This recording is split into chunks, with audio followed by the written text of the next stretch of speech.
वाराणसी में बंद होते सिनेमा हॉलों पर आपने कहा था कि भूमाफियाओं का बहुत बड़ा, खास तौर से एक प्रकरण आया था छवि महल का, जिसमें तालाब बांध पाट के बनाने का या कुछ हाँ इस हाँ, तरह का। पोखरा था हाँ, बहुत बड़ा।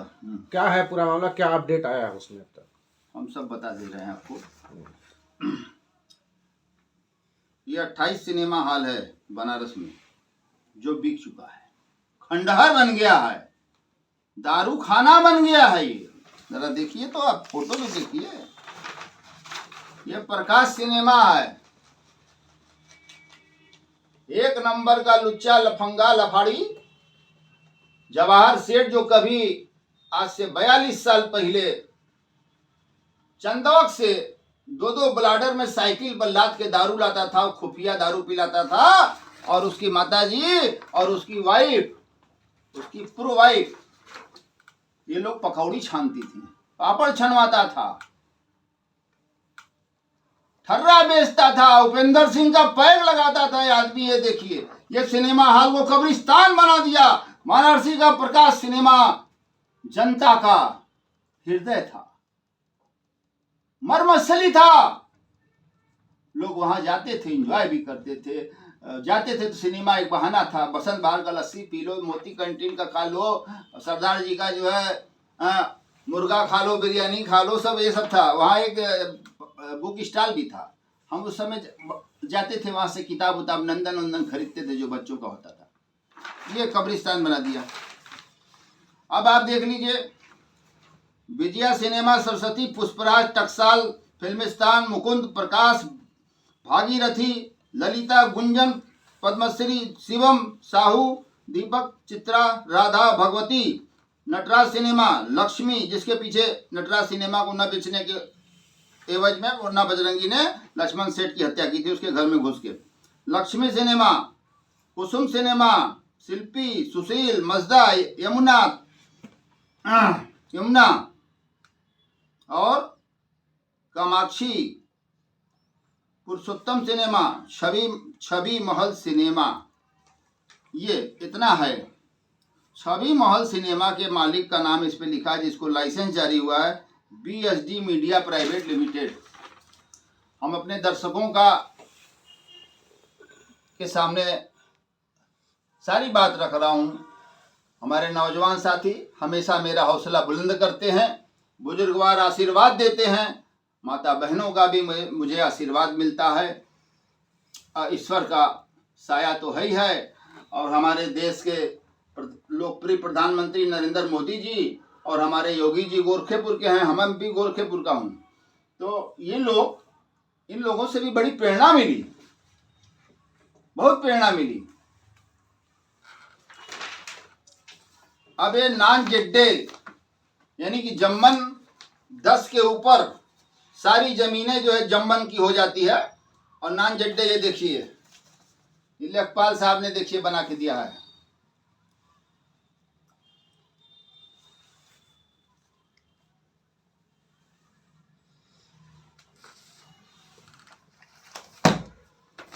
मैं बताना चाहता हूं कि ये बहुत बड़ा पोखरा था, जिसपे काटन मिल बन गया, जिसपे छवि महल बन गया। ये बहुत बड़ा रकबा पोखरा था। और ये पोखरा किसका था? लक्ष्मणा कोयरी कुशवाहा बिरादरी कोयरी। यह कोयरी का, लक्ष्मणा कोयरी का ये बहुत बड़ा पोखरा था, जिसमें सिंघाड़ा भी वो बोते थे, और अपना थोड़ा बहुत सिंघाड़ा के अलावा जो है करेमू का साग वगैरह भी उसमें ताल में होता ही है, जान ही रहे हैं, जिनको उपार्जन चल रहा था। उसके बाद राजा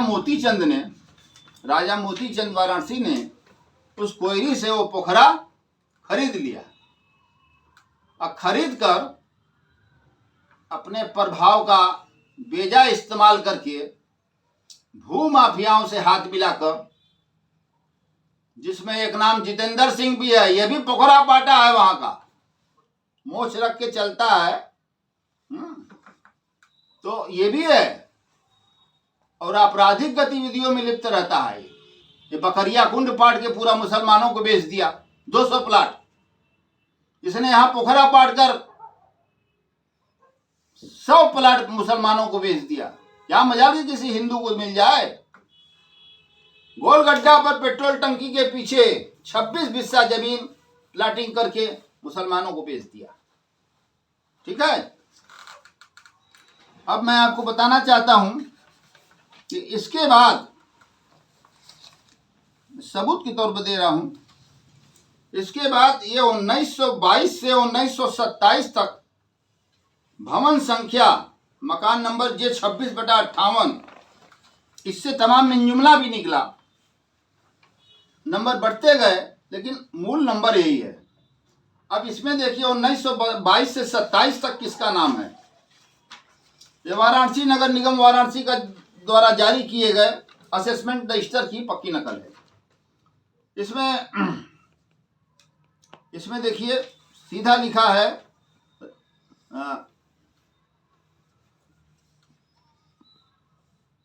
इसमें है इकोसाइटेड in the cotton mills of Raja Moti Chand, ये बियॉन्ड 600, ये इस पे लिखा है और क्रम संख्या 78 है और जे 26/1 फार्म नंबर 1। अब 1922 से 1927 में ये हैं राजा मोती चंद आ गए। उसके पहले कोयरी साहब थे जिनका नाम मैंने आपको बताया। अब इसमें आ गया मालिक का नाम silk and cotton mills factory Banaras. Banaras ये देखिए राजा मोतीचंद, मैंने हाईलाइट कर दिया है राजा मोतीचंद, यानी 27 से 1935 तक लगातार राजा मोतीचंद चल रहे हैं, आगे भी वही चल रहे हैं।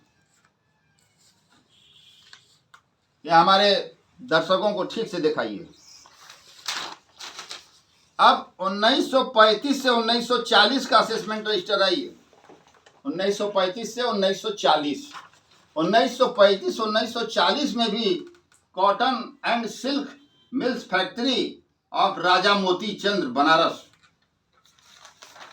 ये देखिए, ये आप छापिए खूब बढ़िया से लीजिए। राजा मोती चंद बनारस। और आगे का खेल देखिए इन माफियाओं का। ये सरीन नाम का एक माफिया है यहाँ, है, इसके पिताजी इससे बड़े माफिया थे, भूमि माफिया।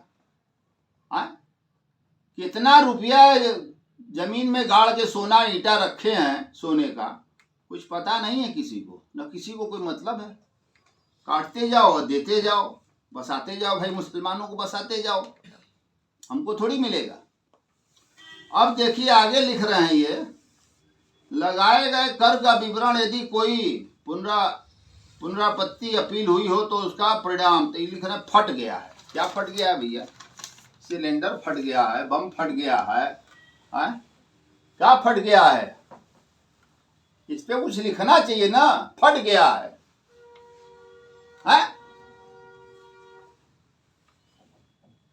फट गया है भैया।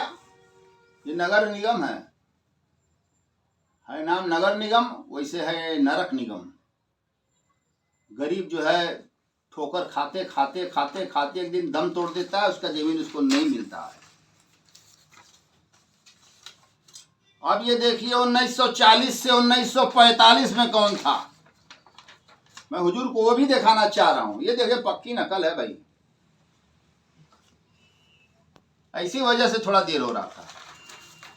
अब इसमें भी देख लीजिए, cotton and silk mills factory of Raja Motichand Banaras. ये मोतीचंद बनारस को आप जरूर हाईलाइट करिए, ये है राजा मोतीचंद बनारस।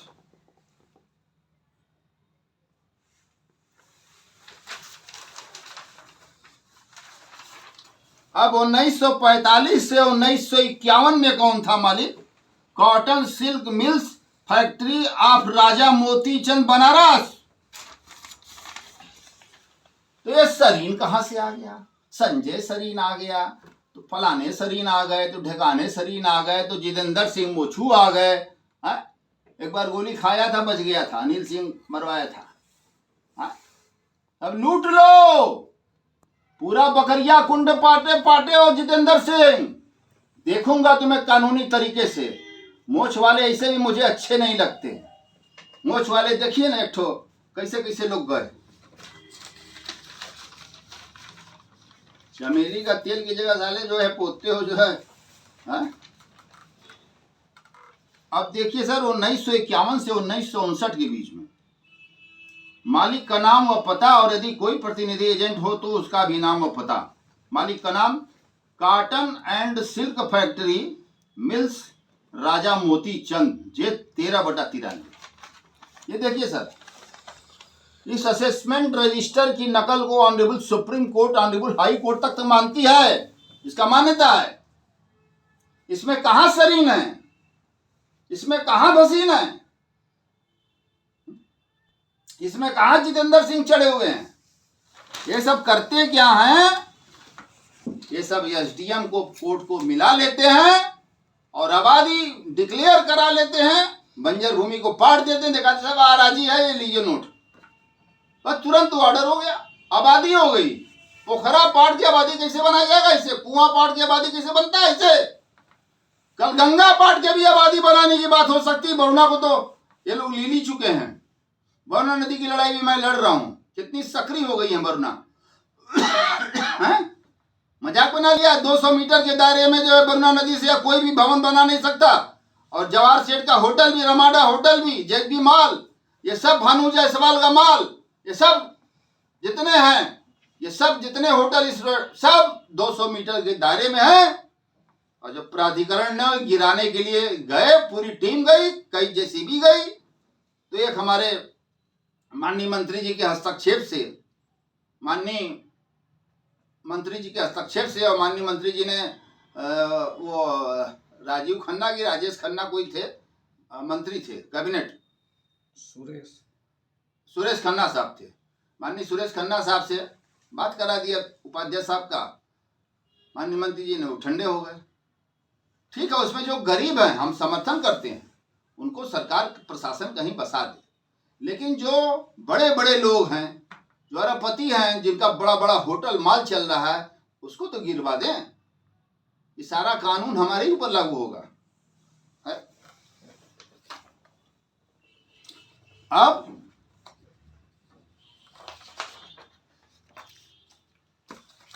अब राजा मोतीचंद की प्रॉपर्टी को बेच कौन रहा है?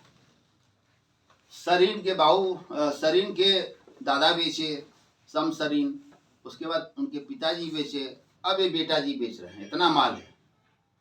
ये देखिए, एक हैं यतीन्द्र कुमार कथुरिया, पुत्र संतोष कुमार कथुरिया, कैंटोनमेंट, वरुणा ब्रिज, नेपाली कोठी। इन्होंने लिया है 14 करोड़ में इन्होंने ये खरीदा, 14 करोड़, और 1 करोड़ 2 लाख रुपया स्टाम्प ड्यूटी दिया। 15 करोड़ 2 लाख किस पे? पाटे हुए पोखरे पर। उसमें न जाने कितने जमींदोज कर दिए गए। ये कथुरिया साहब का देखिए, आप देखिए ना, देखिए क्रेता विक्रेता लिखा है। अब विक्रेता कौन है? Varanasi housing development private limited द्वारा संदीप सरीन पुत्र स्वर्गीय Surendra Mohan Sarin, Varanasi housing development private limited द्वारा संजय सरीन पुत्र सुरेंद्र मोहन सरीन अधिकृत हस्ताक्षरी रेजुलेशन दिनांक 28/2/2009, निवासीगढ़, मकान नंबर इतना इतना इतना, टकसाल सिनेमा के बगल में, और मोबाइल नंबर ये बेचे जा रहे हैं। 3 पुस्त से बेच रहे हैं। ये खत्म नहीं हो रहा। खत्म कहां से होगा? अब बड़े चौंकाने वाली बात मैं कर रहा हूं। और दूसरे खरीदार हैं आपके फैजान वल्द मोहम्मद शोएब, फैजान मोहम्मद शोएब पुत्र साबिर अली, इन्होंने खरीद लिया, बनाना शुरू कर दिया। अभी हम बता रहे हैं कथा। अब देखिए, बड़ी चौंकाने वाली बात यह है कि छवि महल सिनेमा छवि महल सिनेमा बिना नक्शा पास कराए ही बनवा लिया गया। ये कैसे संभव था? लेकिन ये भूमि माफिया शरीर और इससे मिले हुए कुछ अल्पसंख्यक वर्ग के लोग लाभ लेने की नियत से अब ये जन सूचना अधिकार से मैंने मांगा है। अब ये देख लीजिए, छवि महल का ही नक्शा नहीं पास है, वहां छवि महल को तोड़वाया जा रहा है माफिया के द्वारा।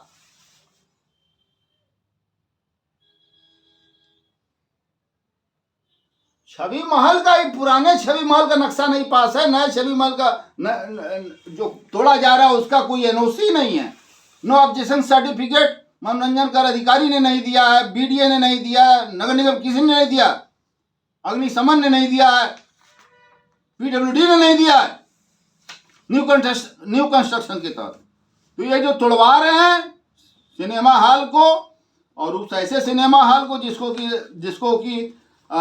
जिसका नक्शा ही नहीं पास कराया गया है, ये प्रश्नोत्तरी में है, सूचना कानून के तहत मुझे मिला है। अब देख लीजिए आप, इसका भी फोटो खींच लीजिए, पक्की नकल है।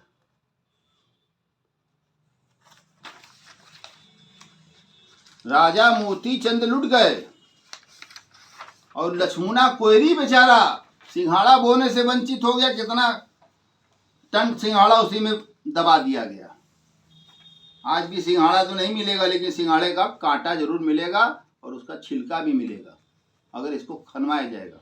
और इसको खनवा के फिर से पोखरा बनवाने की मैं मांग कर रहा हूँ सरकार से, प्रशासन से। ये देखिए, श्रीमान कर निर्धारण अधिकारी, ये देखिए, पहले इनके पैड को दिखा दे। ये लेटर पैड पर मिस्टर सरीन ने झूठा एफिडेविट दिया। Varanasi housing development private limited J 53/539/9 ये इनका जो है वो है। श्रीमान कर अधीक्षक आदमपुर जोन नगर वाराणसी, भवन संख्या जे 13/93 मेसर्स वाराणसी हाउसिंग वाराणसी का वार्षिक मूल्यांकन समाप्त करने के संबंध में महोदय निवेदन है कि प्रार्थी मेसर्स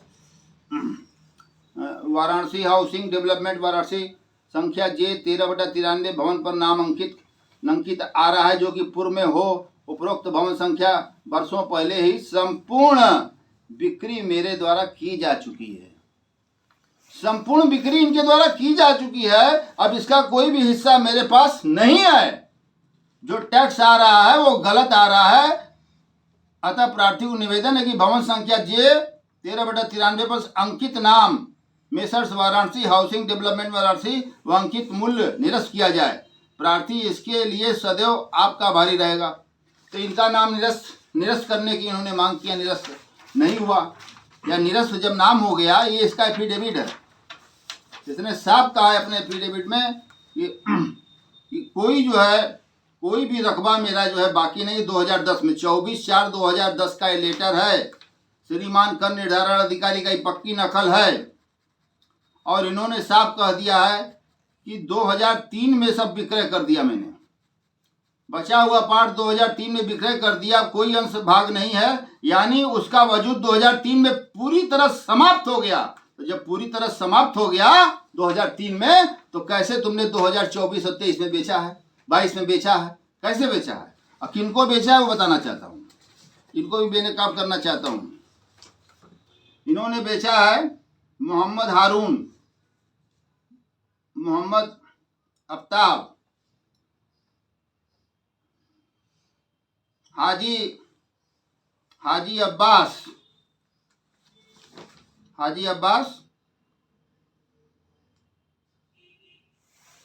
और इसके बाद है यासीन मोहम्मद व बरकतुल्ला।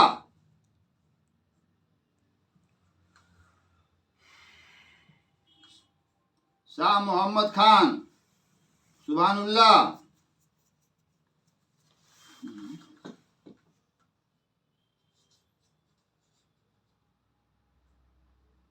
अनवर हुसैन, अब्दुल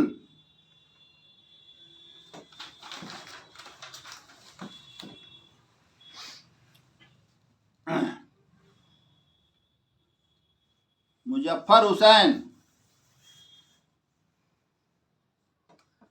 आबादी 229 से आबादी घोषित करा लिया। और आपके है सड़क पोखरा भी लिखा है, देखिए है पोखरा लिखा है, पोखरा हर जगह लिखा है। यहाँ देखिए तालाब लिखा है, यहाँ देखिए तालाब लिखा है, यहाँ देखिए पोखरा लिखा है। किस सन की फसली है? कौन ये? जिसमें 1456, 1459, 1356, 1359 और 1418 फसली की है। और ये टोटल मैं बता दे रहा हूँ, काफी लंबा लिस्ट है इसलिए। टोटल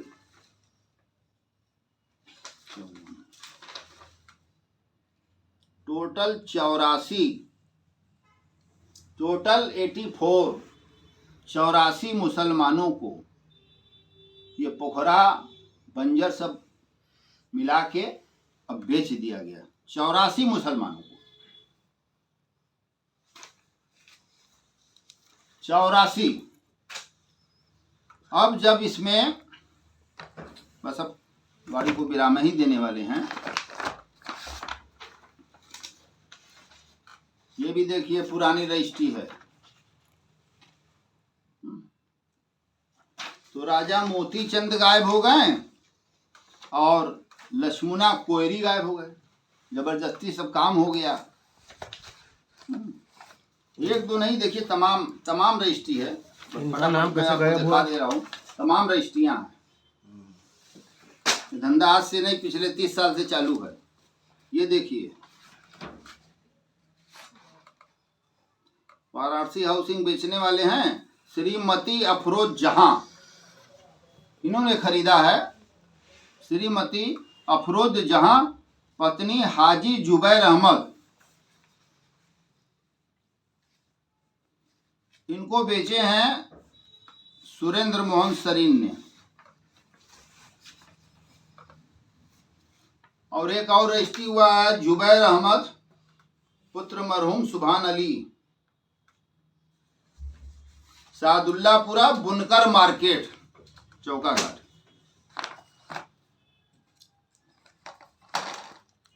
अब मैं ये बताना चाहता हूं कि आज से 20 दिन पहले छवि महल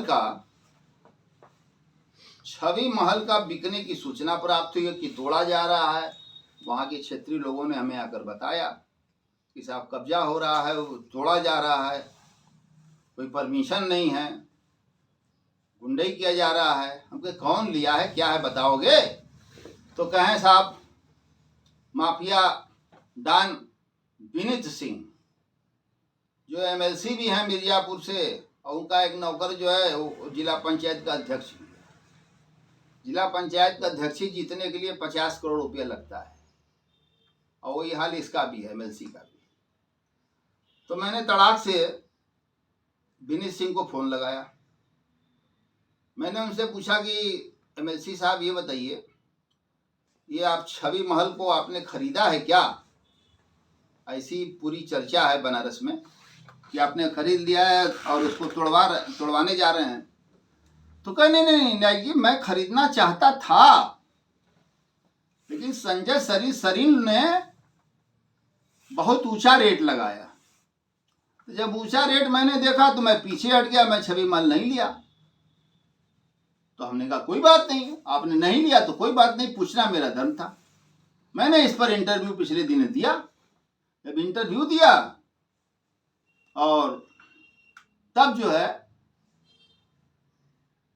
इनका इंटरव्यू दिया, और उसके बाद जो है जब मैंने छानबीन किया तो मिस्टर फैजान का नंबर मुझे मिला। मैंने उनसे पूछा कि आगे का जो बन रहा है वो किसका बन रहा है? क्या मेरा बन रहा है? कितने का लिया आपने? क्या भैया लिखा पढ़ी में तो 6.5 करोड़ है, इसे 11.5 करोड़ है। गरीब बाप रे बाप, किसके जरिए लिया आपने?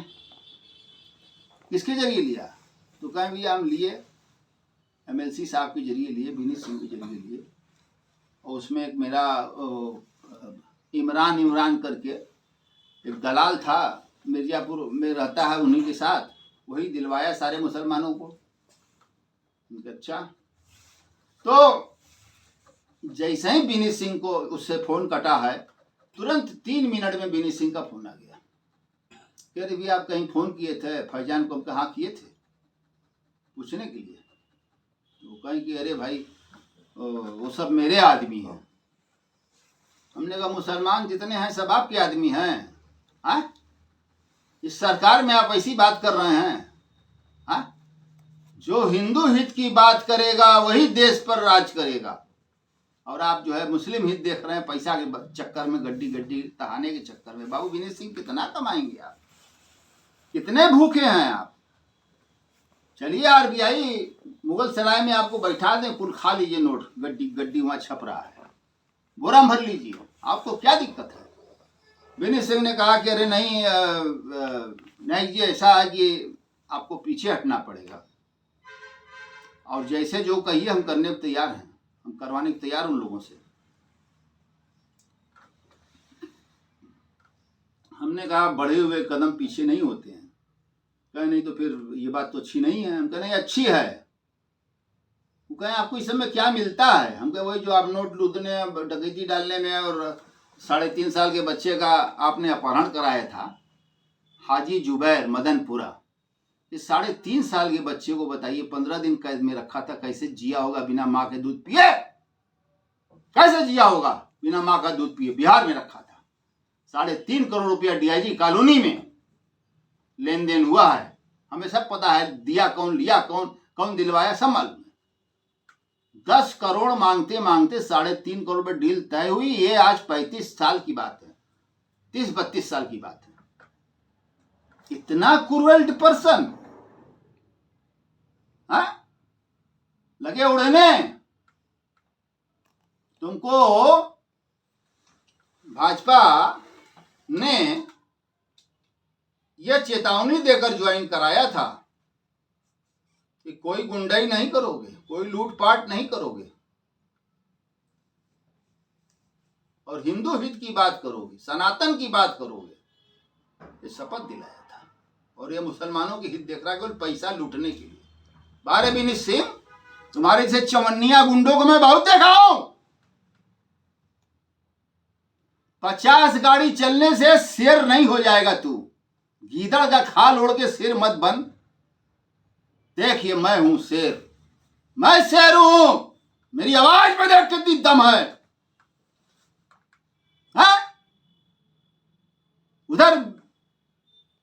इधर विनीत सिंह रेले जा रहे हैं मुस्लिम बेल्ट में, और उधर जो है अबू आजिम से मिलके जो है ब्रजेश सिंह खेल रहे हैं, प्राची सिनेमा लूट ले रहे हैं। वो लूट लो भाई। तुम लोग सरकार को बदनाम करने का काम करते हो। हम लोग सरकार में न रहते हुए भी, हमने भी, जब मैं विद्यार्थी परिषद और मैं संघ के स्कूल में पढ़ा हूँ 6 से 8 तक, समर्थ बाल विद्यालय पानदरीवा में, और संस्कृत यूनिवर्सिटी में शाखा लगाया हूँ 1 साल तक। मेरे पिताजी जनसंघी थे, मेरे दादा जनसंघी थे, मेरे परदादा जनसंघी थे। जलता हुआ दीपक जब चुनाव चिन्ह था। तो विनीत सिंह तुम अमृत पी के नहीं आए हो। अमृत पियोगे भी तो गले के उप में अटक जाएगा, शंकर जी काम कर देंगे तुम्हारा। तो जरा ठीक से चलो भाई। इस शहर में एक राकेश नायक भी रहता है, इसको याद रखना। और माननीय नरेंद्र मोदी जी से, माननीय योगी आदित्यनाथ जी से मैंने प्रेरणा लेकर, और उन्हीं के रास्ते पर, भाजपा के मैनिफेस्टो पर मैं चल रहा हूं, काम कर रहा हूं। और गाना बड़ा गुनगुनाते हैं। हाँ, गाना की बात, गाना के पहले मैं अपने दर्शकों को, अपने नौजवानों को, बहन माताओं को, दादा सबको मैं बचपन का फोटो देखा। मैं क्रांतिवीर, देख लो विनीत सिंह, इसी को लक्ष्य करके तुमको 30 से गोली मारना है। तो जब तुम पीछे बैठता है ना, ड्राइवर के बगल में जो बैठता है उसके नाम से पिस्टल करा रखा है 30 का, और एक अपने नाम से बिहार से लाइसेंस लिया है 420 से। सब जांच का विषय है, जांच होगी। हाँ? दोनों पिस्टल चार्ज करके पीछे बैठे रहते हैं बुलेट प्रूफ में। 50। अरे तुम लोग क्या गुंडा गुंडी हो यार, हाँ? तुम ब्रिजेश क्या हो, कुछ नहीं हो। 2 जनी मोह छटे चले गए, हाँ? मुख्तार अंसारी चले गए तो कहा कि जहर दे दिया गया, हाँ? जहर कहां से दे देगा, मैं कभी बताऊंगा। महाराज जी ने सख्ती करवाया जेल के अंदर हर बंदियों पर, किसी का खाना बाहर से नहीं आएगा, किसी की मुलाकात नहीं होगी, 1 हफ्ते में होगी। रोटी जब जेल का खाना पड़ा तो ऐसे हो गया। धन्य हो आप लोग, धन्य हो आपकी माताएं जिन्होंने आपको जन्म दिया है। जब तक सूरज चांद रहेगा तब तक आप लोग जनता की सेवा करें। हम बस यही माता रानी विंध्यवासिनी से मनाता हूँ, बाबा विश्वनाथ जी से मनाता हूँ। और आप लोगों को मैं कार्रवाई के लिए विनम्र निवेदन कर रहा हूँ। एक मछली पूरे तालाब को सड़ा देगी, गंदा कर देगी।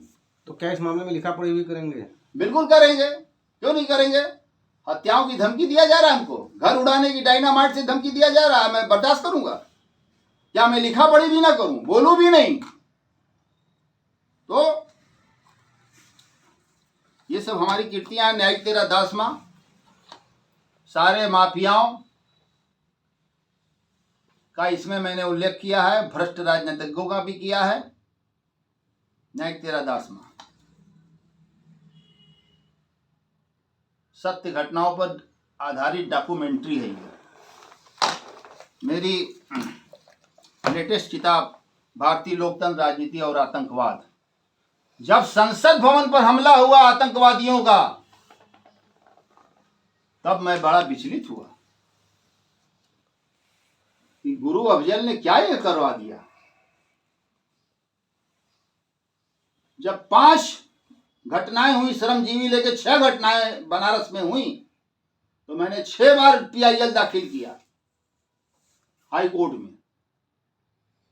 जब अखिलेश सरकार ने, जब वो मुख्यमंत्री थे अखिलेश जी यादव, तो उन्होंने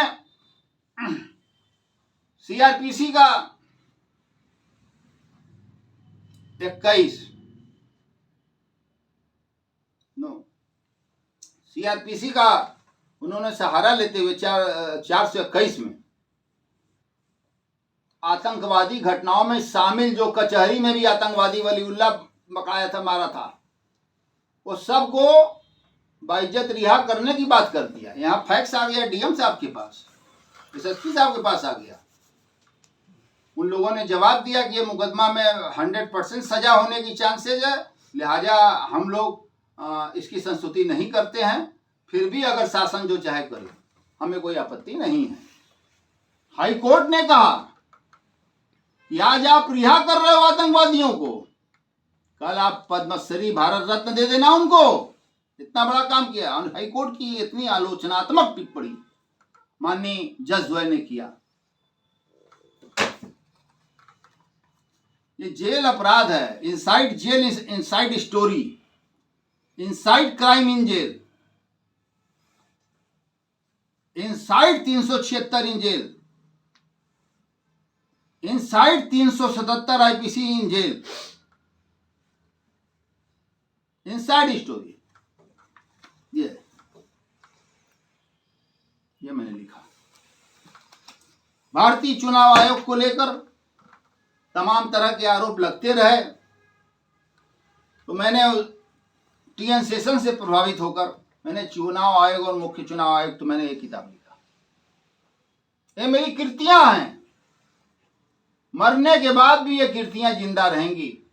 मेरे नाम से लैंडमार्क जजमेंट 10 के करीब हुआ है, जो किताबों में दर्ज है, रूलिंग के। वो गीत जरा बंद। हाँ, गीत की बात आपने कहा था, मुझे बिल्कुल याद है, और हमारी जनता सुनना चाहती है तो मैं जरूर सुना रहा हूँ। जनता जनार्दन का अभिवादन करते हुए। हर कदम पर कोई कातिल है, कहाँ जाए कोई, जिंदा रहना, जिंदा रहना बड़ा मुश्किल है, कहाँ जाए कोई, सोच में डूबा हुआ दिल है, कहाँ जाए कोई। ये घड़ी जिसमें न तेरा न हमारा कोई, ये घड़ी जिसमें न तेरा न हमारा कोई, कोई हमदम नहीं है न सहारा कोई। उठ के महफिल से, उठ के महफिल से कोई जाए तो जाए कैसे, सोच में डूबा हुआ दिल है, कहाँ जाए कोई। हर कदम पर कोई कातिल है, कहाँ जाए कोई। अरे जिंदा रहना, जिंदा रहना बड़ा मुश्किल है, कहाँ जाए कोई। हर कदम पर कोई कातिल है, कहाँ जाए कोई।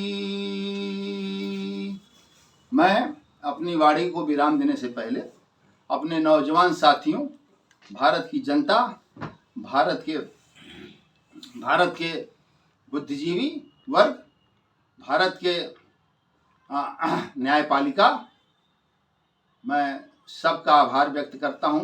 माननीय नरेंद्र मोदी जी की सरकार का भी आभार व्यक्त करता हूं, माननीय योगी आदित्यनाथ जी का भी आभार व्यक्त करता हूं कि आज जो है गुंडाई के नाम पर एकदम सब ठप है।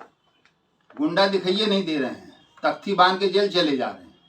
तो मैं सिर्फ यही कहूँगा कि लोगों, जितना भी इस तरह की बातें हो रही है, अब इसमें कांग्रेस गवर्नमेंट ले सकती है, प्रशासन हमारे ले सकते हैं, हमारे डीएम साहब से भी अपेक्षा है, और बनारस के police commissioner of police, commissionerate Varanasi से भी मेरी पूरी अपेक्षा है कि इस गुंडागर्दी को और इस तरह से बिना पास नक्शे को ये कैसे सिनेमा हॉल बन गया, और बनारस के 28 सिनेमा हॉलों का भी जो है इसकी भी जांच उच्च स्तरीय जाँच होनी चाहिए, ताकि ये पता चल सके कि इसकी नौयत क्या थी। 1356 क्या बोलता है, 1359 फसली क्या बोलता है, 1291 क्या बोलता है, ये पता चले। और बाड़ी से विराम देने से पहले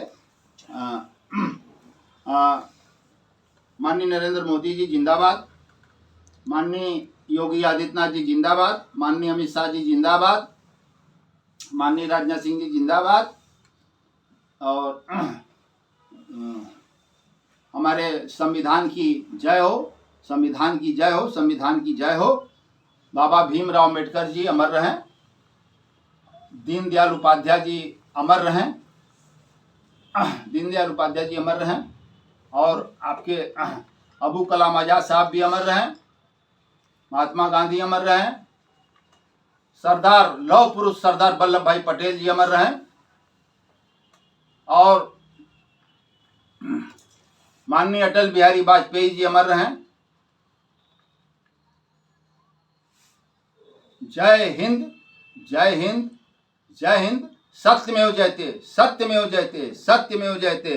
अहिंसा परमो धर्म, अहिंसा परमो धर्म, अहिंसा परमो धर्म।